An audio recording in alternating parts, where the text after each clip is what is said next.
morning children, and welcome back to your chemistry class. So in the chapter of hydrogen, today we are going to study the laboratory preparation of hydrogen. So what are the reactants used for the laboratory preparation of hydrogen? The reactants used are the granulated zinc and dilute HCl or dilute H2SO4 acids, right? Now, why do we use granulated zinc and why do we use dilute HCl and dilute H2SO4, not dilute HNO3? So before I begin with the explanation of laboratory preparation of this hydrogen, let us first understand. Now, granulated zinc is used or it is preferred for the preparation of hydrogen in the laboratory because it contains an impurity which is copper, and this acts as a catalyst and enhances the rate of reaction. Therefore, granulated zinc is preferred.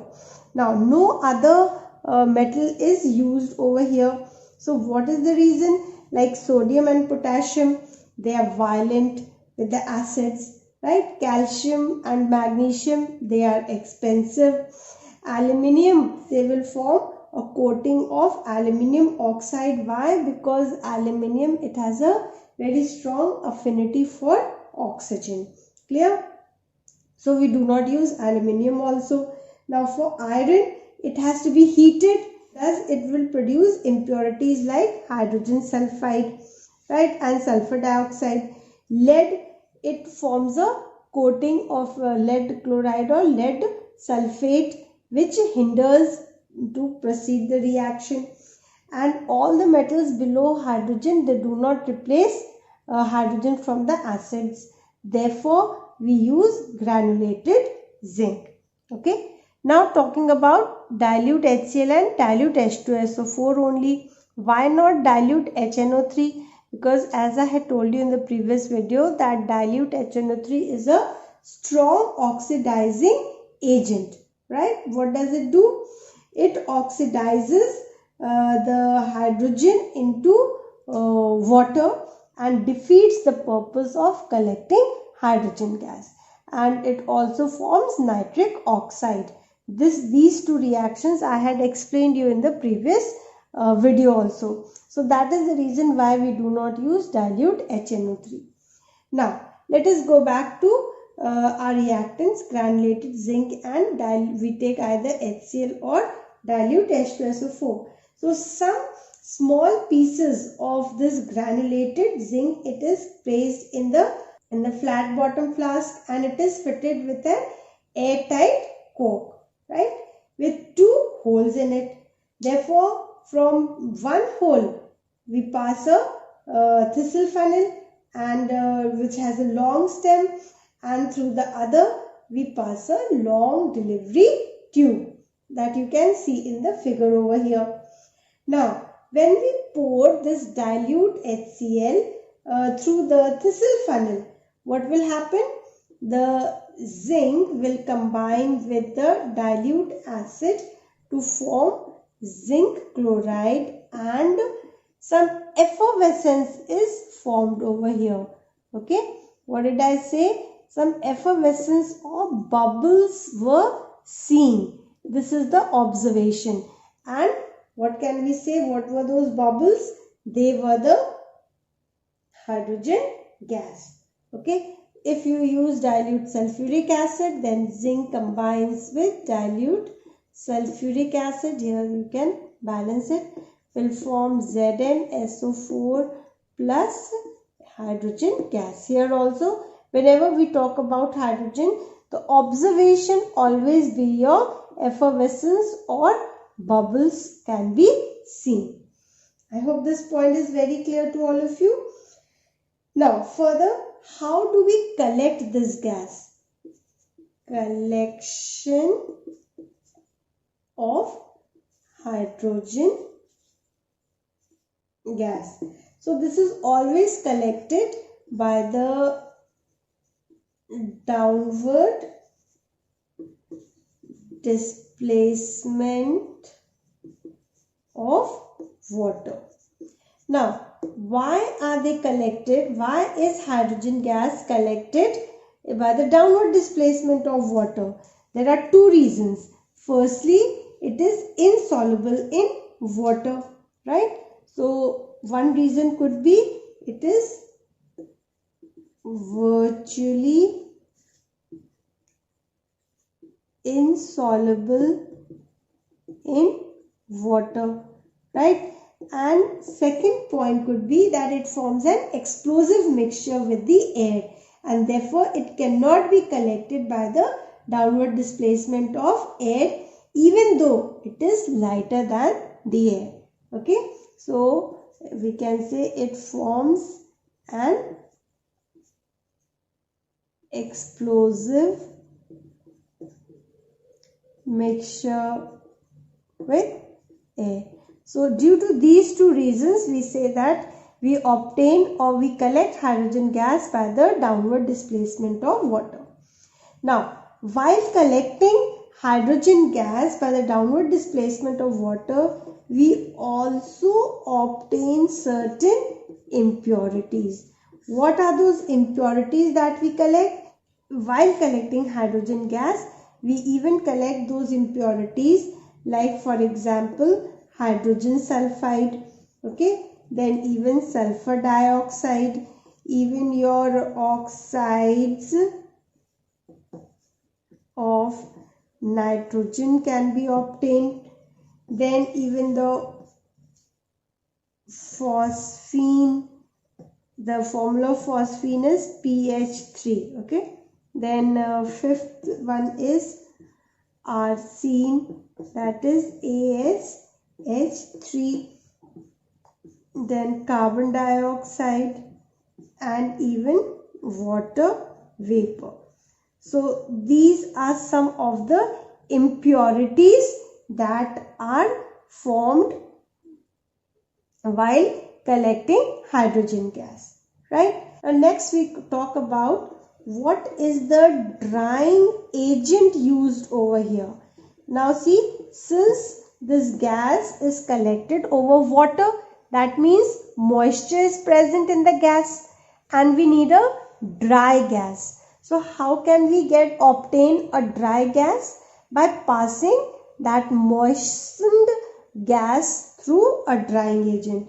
So which drying agent do we use over here to get the pure dry hydrogen? So we can use the common drying agents like fused calcium chloride can be used, okay. Then even we can use like caustic potash can be used, or even we can use phosphorus pentoxide, right? So phosphorus pentoxide, they all can remove water from the moist hydrogen gas and makes the gas dry. So the gas is purified after passing through the drying agent, and then it is collected over mercury. Why? Because mercury, where is it placed? Below hydrogen in the activity series, and therefore it will not react with hydrogen at all, and hence it is kept in the mercury. Or what is kept in the mercury? Purified and dried hydrogen gas is kept in mercury. Purified and dried hydrogen gas is collected over mercury. I hope you understand why it is collected over mercury. What did I tell you? Because mercury, it cannot react with hydrogen gas. Why? Because it is placed below hydrogen in the activity series. Clear? Now, we cannot use concentrated sulfuric acid over here as a drying agent. Why we cannot use over here?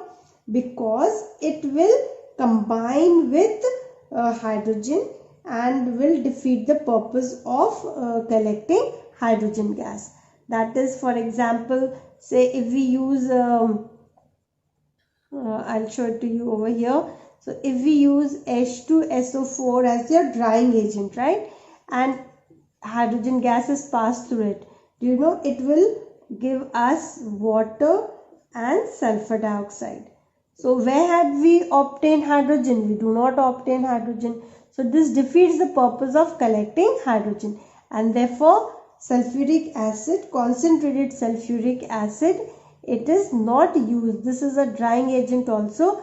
This is not used for drying moist hydrogen gas. Right? Now we come to some precautions. What precautions do we take while conducting this experiment? The apparatus should always be airtight and there should be no leakage of the gas. Why so? Because we know that this gas is highly explosive when it comes in contact with the air.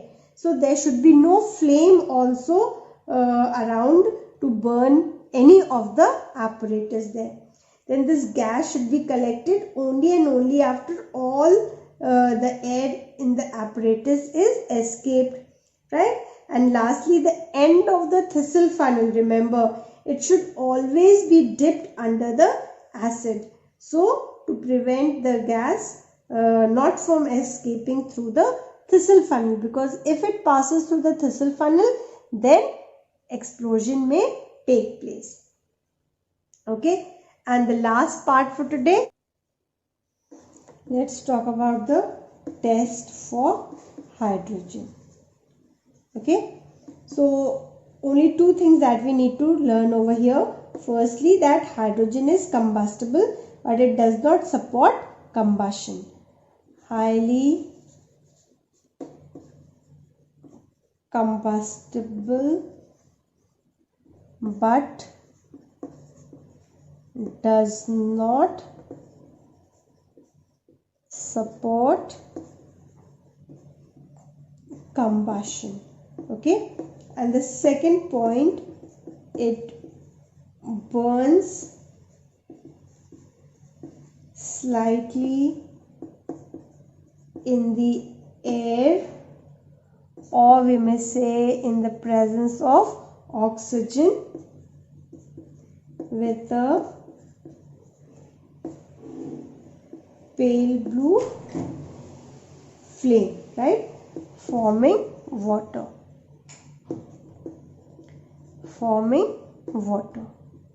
right. That is hydrogen combines with oxygen, burns in the presence of oxygen and forms water. So when it is premixed with the air or oxygen, it explodes with a pop sound. When premixed with air or oxygen,